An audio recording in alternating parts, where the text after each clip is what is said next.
Baik. Warahmatullahi wabarakatuh dulu. Waalaikumsalam warahmatullahi wabarakatuh, Kandaku. Waduh, gimana kabar Kanda? Sehat? Alhamdulillah. Dari Masih gunung di gunung. Ya, saya baru nyampe rumah juga. Dari gunung juga ini. Gitu Ya. Ya.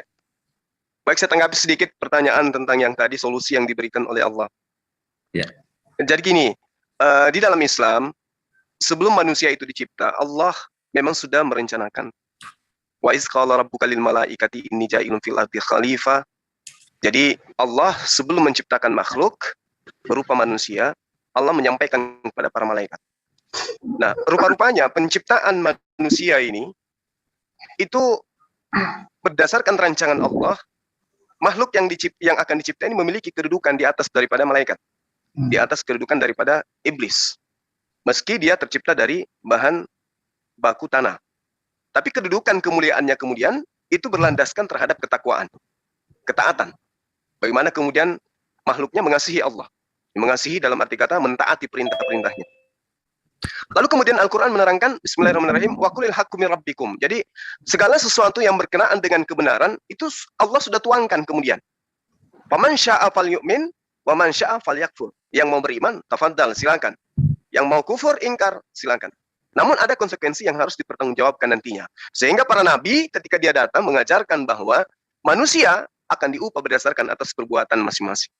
Nah, lalu kemudian ketika Allah menciptakan manusia, Allah memberikan satu kemudian senjata yang ampuh untuk menjadi senjata melumpuhkan segala apa yang kemudian bisa menjauhkan manusia itu dari Tuhannya, yaitu akal.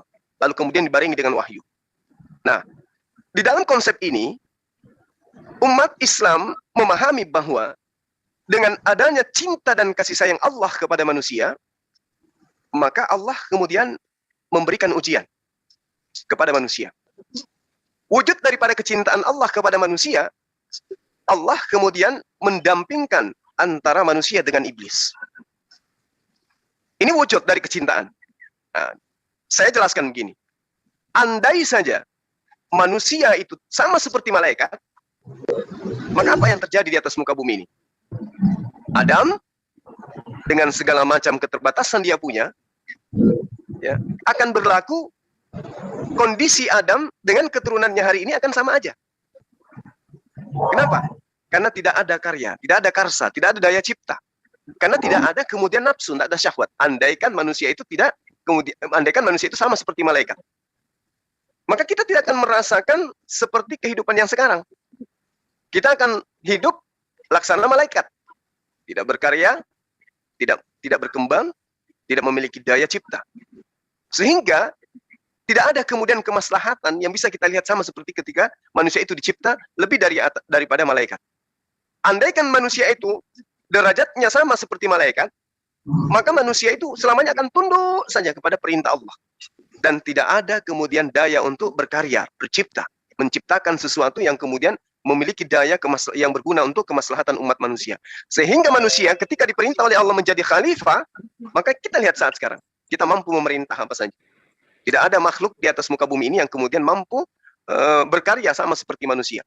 Manusia mampu menundukkan apapun. Manusia menundukkan udara, manusia menundukkan daratan, manusia menundukkan lautan, dan seterusnya. Itulah hebatnya Allah. Nah, terkait dengan solusi yang diberikan oleh Allah kemudian, maka Allah mewahyukan kitab suci.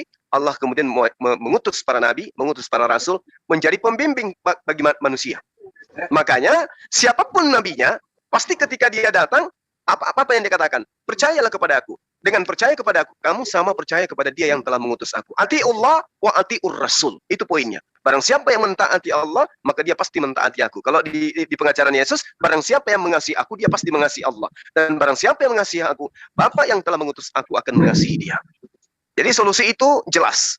Nah, kemudian solusi yang diberikan oleh Allah itu ya, dikanter oleh orang-orang yang kami sebut dengan orang kafir. Apa yang Allah berikan kepada para nabi itu dikanter, di-cancel, diganti. Ya, mereka melakukan makar terhadap pengajaran Allah.